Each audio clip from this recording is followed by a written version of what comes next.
Bharat Japan अभिसरण क्षेत्रीय शक्ति संतुलन, इसे दृष्टि आईएएस ने प्रकाशित किया है। एडिटोरियल, यह एडिटोरियल 1 सितंबर 2025 को द हिंदू में प्रकाशित renewed focus on India Japan ties पर आधारित है। यह लेख भारतीय प्रधानमंत्री की जापान यात्रा के दौरान 15वें वार्षिक शिखर सम्मेलन में $68 अरब के निवेश लक्ष्य तथा सेमीकंडक्टर, हरित प्रौद्योगिकी और आर्थिक सुरक्षा के क्षेत्र में सहयोग पर बल दिया गया है। यह साझेदारी क्षेत्रीय शक्ति संघर्षों के बीच स्थिरता प्रदान करने वाली एक महत्वपूर्ण कड़ी मानी जा रही है। प्रीलिम्स के लिए भारत जापान संबंध, Malabar, Dharma guardian, JIMEX, GIFT City, China +1 रणनीति, शिनकानसेन तकनीक, चंद्र ध्रुवीय अन्वेषण, LUPEX मिशन, AS-2 amphibian aircraft deal. Mains के लिए भारत और जापान के बीच सहयोग के प्रमुख क्षेत्र, भारत और जापान के बीच मतभेद के प्रमुख क्षेत्र। हाल ही में भारतीय प्रधानमंत्री की जापान यात्रा के दौरान आयोजित 15वें वार्षिक शिखर सम्मेलन ने यह दर्शाया कि वैश्विक भू राजनीतिक अस्थिरता के बीच भारत जापान रणनीतिक साझेदारी और गहरी हो रही है। इस दौरान दोनों देशों ने दर्जन भर से अधिक समझौते किए, जिनका नेक्स्ट जेन, अगली पीढ़ी पर केंद्रित दृष्टिकोण था। इसमें भारत में $68 अरब के जापानी निवेश का लक्ष्य, अर्धचालक, सेमीकंडक्टर, हरित प्रौद्योगिकी और आर्थिक सुरक्षा में सहयोग शामिल है। समग्र रूप से यह शिखर सम्मेलन इस तथ्य को रेखांकित करता है कि भारत जापान संबंध महाशक्तियों जैसे अमेरिका, चीन, रूस के बीच प्रतिस्पर्धा से प्रभावित अस्थिर क्षेत्रीय व्यवस्था में एक संतुलनकारी शक्ति के रूप में कार्य कर रहे हैं। भारत और जापान के बीच सहयोग के प्रमुख क्षेत्र कौन से हैं? सामरिक और रक्षा सहयोग। भारत और जापान ने क्षेत्रीय अस्थिरता, विशेष रूप से चीन की हठधर्मिता और अमेरिकी नीति में अनिश्चितता के बीच को संतुलित करने के लिए अपनी सामरिक साझेदारी को उन्नत किया है। नियमित सैन्य अभ्यास, खुफिया जानकारी साझाकरण और संस्थागत संवाद गहन रक्षा अभिसरण को दर्शाते हैं। भारत और जापान के बीच अगस्त वर्ष 2025 में सुरक्षा सहयोग पर संयुक्त घोषणा पर हस्ताक्षर वर्ष 2008 के समझौते से कहीं अधिक व्यापक और गहन स्तर का उन्नयन है। यह सुरक्षा सहयोग के लिए एक व्यापक कार्य ढांचा प्रदान करता है, जिसमें मालाबार, धर्म गाजियन और JIMEX जैसे द्विपक्षीय एवं बहुपक्षीय अभ्यासों में वृद्धि शामिल है। इस समझौते में रक्षा उपकरणों के सह विकास की भी संभावनाएं हैं, जिसमें unicorn, unified complex radio antenna, नौसैनिक मस्तूल जापान और भारत के बीच सह विकास का एक उल्लेखनीय उदाहरण है। आर्थिक साझेदारी और निवेश। भारत और जापान अगली पीढ़ी के निवेश और लघु एवं मध्यम उद्यम SME सहयोग के माध्यम से आर्थिक एकीकरण को गहन कर रहे हैं। चाइना +1 रणनीति के तहत जापान भारत को एक विनिर्माण केंद्र और एक बढ़ते बाजार के रूप में देखता है। व्यापक आर्थिक साझेदारी समझौते की समीक्षा और गिफ्ट सिटी को बढ़ावा देने का उद्देश्य द्विपक्षीय व्यापार एवं वित्तीय सहयोग को बढ़ावा देना है। जापान ने वर्ष 2035 तक $68 अरब के निवेश की प्रतिबद्धता जताई है, जो भारत के विकास में दीर्घकालिक विश्वास को दर्शाता है। आर्थिक सुरक्षा सहयोग पर संयुक्त कार्य योजना आपूर्ति श्रृंखलाओं को सुदृढ़ करने तथा आर्थिक लचीलापन सुनिश्चित करने का प्रयास करती है। ये सभी कदम भारत जापान आर्थिक संबंधों में एक परिवर्तनकारी चरण का प्रतीक है। बुनियादी अवसंरचना और संपर्क। बुनियादी अवसंरचनाओं का विकास लंबे समय से सहयोग का एक प्रमुख क्षेत्र रहा है, जहां जापान भारत की प्रमुख परियोजनाओं को महत्वपूर्ण वित्तीय और तकनीकी सहायता प्रदान करता है। यह सहयोग भारत की आर्थिक क्षमता और क्षेत्रीय संपर्क को बढ़ाने के लिए महत्वपूर्ण है। इसका एक प्रमुख उदाहरण Mumbai Ahmedabad high speed rail परियोजना है, जिसमें जापान की शिनकानसेन तकनीक का उपयोग किया गया है। हालांकि प्रगति में विलंब हुआ है, फिर भी दोनों देशों ने अपनी साझेदारी के प्रतीक के रूप में इसके महत्व की पुष्टि की है और वर्ष 2030 के दशक की शुरुआत में शिनकानसेन की नवीनतम E10 श्रृंखला शुरू करने तथा इसके शीघ्रातिशीघ्र संचालन की दिशा में काम करने पर सहमति व्यक्त की है। स्वच्छ ऊर्जा और जलवायु परिवर्तन पहल।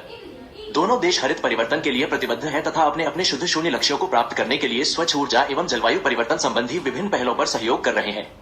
यह साझेदारी जापान की तकनीकी क्षमता और भारत के बढ़ते स्वच्छ ऊर्जा बाजार का लाभ उठाती है। भारत जापान स्वच्छ ऊर्जा साझेदारी और जलवायु परिवर्तन पर पेरिस समझौते के अनुच्छेद 6.2 के अंतर्गत संयुक्त ऋण तंत्र इस क्षेत्र में प्रमुख साधन है। वर्ष 2030 तक भारत का 500 गीगावाट नवीकरणीय ऊर्जा का लक्ष्य। वर्ष 2030 तक 500 गीगावाट नवीकरणीय ऊर्जा का भारत का लक्ष्य सौर सेल तथा हरित हाइड्रोजन क्षेत्रों में जापानी निवेश एवं प्रौद्योगिकी के लिए अपार अवसर प्रदान करता है। नवाचार और मानव संसाधन विकास। भारत और जापान कृत्रिम बुद्धिमत्ता एवं अंतरिक्ष अन्वेषण जैसे अत्याधुनिक क्षेत्रों में अपनी साझेदारी का विस्तार कर रहे हैं। साथ ही भविष्योन्मुखी संबंधों को बढ़ावा देने के लिए लोगों के बीच आदान प्रदान को भी बढ़ावा दे रहे हैं। यह सहयोग भारत के टैलेंट पूल और जापान की तकनीकी विशेषज्ञता का लाभ उठाता है। जापान भारत आई सहयोग पहल, जय और चंद्र ध्रुवीय अन्वेषण LUPEX मिशन इस गहन सहयोग के प्रमुख उदाहरण है। भारत जापान मानव संसाधन आदान प्रदान की नई कार्य योजना के तहत दोनों देशों ने आगामी 5 वर्षों में 500,000 से अधिक कर्मियों का आदान प्रदान करने का लक्ष्य रखा है, जिसमें भारत से जापान में 50,000 कुशल श्रमिक शामिल हैं, ताकि जापान की जनांकीय चुनौतियों का समाधान किया जा सके और तकनीकी सहयोग को बढ़ावा दिया जा सके। स्वास्थ्य सेवा को बढ़ावा। दोनों देश स्वास्थ्य सेवा नवाचार पर सहयोग कर रहे हैं, जो बढ़ती उम्र की आबादी और उभरती स्वास्थ्य चुनौतियों पर केंद्रित है। यह साझेदारी चिकित्सा प्रौद्योगिकी और वृद्धावस्था देखभाल में जापान की विशेषज्ञता को भारत के बड़े पैमाने पर औषधि निर्माण एवं डिजिटल स्वास्थ्य बुनियादी अवसंरचना के साथ जोड़ने का प्रयास करती है। एक प्रमुख विकास वृद्धावस्था चिकित्सा और डिजिटल स्वास्थ्य समाधानों पर संयुक्त अनुसंधान है। इसके अलावा साझेदारी में अपशिष्ट जल के पुनः उपयोग और विकेंद्रीकृत अपशिष्ट जल प्रबंधन पर एक समझौता ज्ञापन शामिल है, जो स्थायी सार्वजनिक स्वास्थ्य बुनियादी अवसंरचना का समर्थन करता है। सांस्कृतिक और सभ्यतागत संबंध। भारत जापान संबंधों को उनकी साझा बौद्ध विरासत से मजबूती मिलती है, जो एक गहरे सभ्यतागत बंधन का निर्माण करती है। सांस्कृतिक कूटनीति दोनों देशों के बीच सद्भावना और विश्वास को मजबूत करती रही है। भाषा शिक्षा, पर्यटन और शैक्षणिक आदान प्रदान की पहल धारणाओं को जोड़ने में महत्वपूर्ण भूमिका निभाती है। इसका एक प्रतीकात्मक उदाहरण वर्ष 2025 में भारतीय प्रधानमंत्री को भेंट की गई दारुमा गुड़िया है, जो सांस्कृतिक निरंतरता एवं समुत्थान शक्ति का प्रतीक है। जापान ने जापानी भाषा शिक्षा को बढ़ावा देने के लिए भारतीय संस्थानों में अपने नहोंगो पार्टनर्स कार्यक्रम का भी विस्तार किया है। भारत और जापान के बीच असहमति के प्रमुख क्षेत्र कौन से हैं? निरंतर व्यापार असंतुलन। व्यापक आर्थिक भागीदारी समझौते सपा के बावजूद भारत और जापान के बीच व्यापार की मात्रा अपेक्षाकृत स्थिर बनी हुई है तथा जापान के पक्ष में एक महत्वपूर्ण एवं बढ़ता हुआ व्यापार असंतुलन है। यह असहमति का एक स्रोत है क्योंकि भारत अपने निर्यात बाजार का विस्तार करना चाहता है। वित्त वर्ष 2024 में जापान का भारत को निर्यात 17.69 बिलियन अमेरिकी डॉलर था, जबकि भारत का जापान को निर्यात 5.15 बिलियन अमेरिकी डॉलर था, जो एक बहुत बड़े व्यापार असंतुलन को दर्शाता है। यह असंतुलन आंशिक रूप से जापान द्वारा सख्त गैर टैरिफ अवरोधों और आयात मानकों, विशेष रूप से भारतीय कृषि एवं वस्त्र उत्पादों के लिए के कारण है। इन अवरोधों को दूर करने में प्रगति की कमी ने भारतीय व्यवसायों को सपा का पूर्ण उपयोग करने से अवरुद्ध कर दिया है। रुकी हुई बुनियादी अवसंरचना परियोजनाएं और रक्षा खरीद। द्विपक्षीय सहयोग की प्रतीक प्रमुख Mumbai Ahmedabad high speed rail MEHSR परियोजना को लंबे समय से विलंब और लागत में वृद्धि का सामना करना पड़ रहा है, जिससे भारत में बड़े पैमाने पर जटिल परियोजनाओं के क्रियान्वयन की कठिनाइयां उजागर होती हैं। मूल रूप से वर्ष 2022 में पूरा होने वाली इस परियोजना के अब वर्ष 2028 तक चरणों में पूरा होने की उम्मीद है। मुख्य मुद्दे धीमी भूमि अधिग्रहण प्रक्रिया, विशेष रूप से महाराष्ट्र राज्य में, और नियामक जटिलताएं हैं। इसके अलावा उदाहरण के लिए प्रस्तावित S-2 एम्फीबियन एयरक्राफ्ट डील प्रौद्योगिकी हस्तांतरण और मूल्य निर्धारण विवादों के लिए एक स्पष्ट कार्य ढांचे के अभाव के कारण वर्षों से रुका हुआ है। भिन्न रणनीतिक दर्शन। हालांकि दोनों देश चीन के बारे में समान चिंताएं रखते हैं, लेकिन उनके मूलभूत रणनीतिक दृष्टिकोण भिन्न है, जिससे एक सूक्ष्म अंतर्निहित असहमति उत्पन्न होता है। जापान अमेरिका का एक औपचारिक सहयोगी है, जबकि भारत रणनीतिक स्वायत्तता की नीति का पालन करता है। रूस पर पश्चिमी प्रतिबंधों के साथ जापान का तालमेल भारत की आर्थिक व्यवहारिकता के विपरीत है, जिससे व्यापक रणनीतिक मंचों पर नीतिगत असहमति उत्पन्न हो रहा है। इस तरह का विचलन समन्वित भू राजनीतिक संदेश और ऊर्जा एकजुटता की कमजोरियों को उजागर करता है। तृतीय पक्ष बाजारों में प्रतिस्पर्धा। जैसे जैसे दोनों देश हिंद प्रशांत और अफ्रीका में अपनी आर्थिक उपस्थिति बढ़ा रहे हैं, वे प्रभाव और परियोजनाओं के लिए प्रतिस्पर्धा में हैं। यह विशेष रूप से दक्षिण पूर्व एशिया और ग्लोबल साउथ के देशों के साथ उनके जुड़ाव में स्पष्ट है। वियतनाम और इंडोनेशिया जैसे देशों में जापान की स्थापित उपस्थिति एवं गहरी वित्तीय प्रतिबद्धताएं कभी कभी भारत के अपने प्रभाव का निर्माण करने के प्रयासों के साथ प्रतिस्पर्धा करती हैं। डिजिटल व्यापार और डेटा प्रशासन का बेमेल। डेटा स्थानीयकरण पर भारत का सुरक्षात्मक रुख कुछ हद तक वैश्विक डिजिटल व्यापार मानदंडों पर जापान के दबाव से अलग है। ये सपा के तहत द्विपक्षीय डिजिटल अर्थव्यवस्था सहयोग और मानकों को संरेखित करने में असहमति उत्पन्न करता है। उदाहरण के लिए वर्ष 2019 के G20 ओसाका शिखर सम्मेलन में भारत ने जापान की ओसाका ट्रैक पहल से बाहर निकलने का विकल्प चुना, जो data free flow with trust विश्वास के साथ डेटा मुक्त प्रवाह का आह्वान करता है, जो डेटा गवर्नेंस पर तीव्र नियामक विचलन का संकेत देता है। जापान के साथ अपने संबंधों को मजबूत करने के लिए भारत क्या उपाय अपना सकता है? संतुलित विकास के लिए व्यापार ढांचे का पुनर्निर्धारण। भारत को लक्षित मार्केट एक्सेस प्रोटोकॉल के साथ विशेष रूप से कृषि, दवा और वस्त्र निर्यात के लिए सपा 2.0 पर वार्ता करनी चाहिए। एक संयुक्त गैर टैरिफ बाधा समीक्षा समिति जापान के कड़े मानकों को कम करने के लिए वार्ता को संस्थागत रूप दे सकती है। भारत को मूल्य संवर्धन क्षेत्रों में जापानी निवेश का भी लाभ उठाना चाहिए, जो भारतीय निर्यात को जापानी आपूर्ति श्रृंखलाओं में एकीकृत करते हैं। व्यापार संवर्धन परिषदों को प्रसंस्कृत खाद्य, आयुर्वेद और नवीकरणीय तकनीक जैसे विशिष्ट क्षेत्रों पर ध्यान केंद्रित करना चाहिए। यह संतुलित दृष्टिकोण आर्थिक पूरकता को सुदृढ़ करते हुए विषमता को कम करेगा। लचीली आपूर्ति श्रृंखलाओं का सह निर्माण। भारत दुर्लभ मृदा प्रसंस्करण, अर्धचालक निर्माण और हरित हाइड्रोजन उत्पादन के लिए संयुक्त केंद्र स्थापित करने के लिए जापान के साथ साझेदारी कर सकता है। जापानी फर्मों को भारतीय औद्योगिक गलियारों में शामिल करके दोनों पक्ष विश्वसनीय, जोखिम मुक्त आपूर्ति नेटवर्क बना सकते हैं। ये चीन पर अत्यधिक निर्भरता के प्रतिकार के रूप में काम करेगा तथा साथ ही भारतीय उद्योग को वैश्विक मूल्य श्रृंखला में एक भूमिका प्रदान करेगा। विश्वसनीय आर्थिक गलियारे के तहत इन पहलों की सह ब्रांडिंग रणनीतिक पूरकता को मजबूत करेगी। ऐसे सहयोगी औद्योगिक पारिस्थितिकी तंत्र रोजगार और नवाचार के तालमेल को भी बढ़ावा देंगे। समुद्री और हिंद प्रशांत सहयोग को मजबूत करना। भारत को जापान के साथ नौसैनिक अंतर संचालन को अभ्यासों से आगे बढ़ाकर समन्वित गश्त, HADR मिशन और समुद्री क्षेत्र जागरूकता तक विस्तारित करना चाहिए।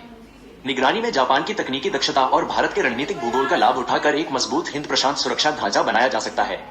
ऐसा सहयोग आसियान देशों को आश्वस्त करेगा और विवादित जल क्षेत्रों में चीनी आक्रामकता को संतुलित करेगा। यह एक व्यापक सुरक्षा प्रदाता के रूप में भारत की स्थिति को मजबूत करेगा, साथ ही जापान को एक विश्वसनीय भागीदार के रूप में मजबूत करेगा। डिजिटल और फिनटेक एकीकरण को गहरा करना।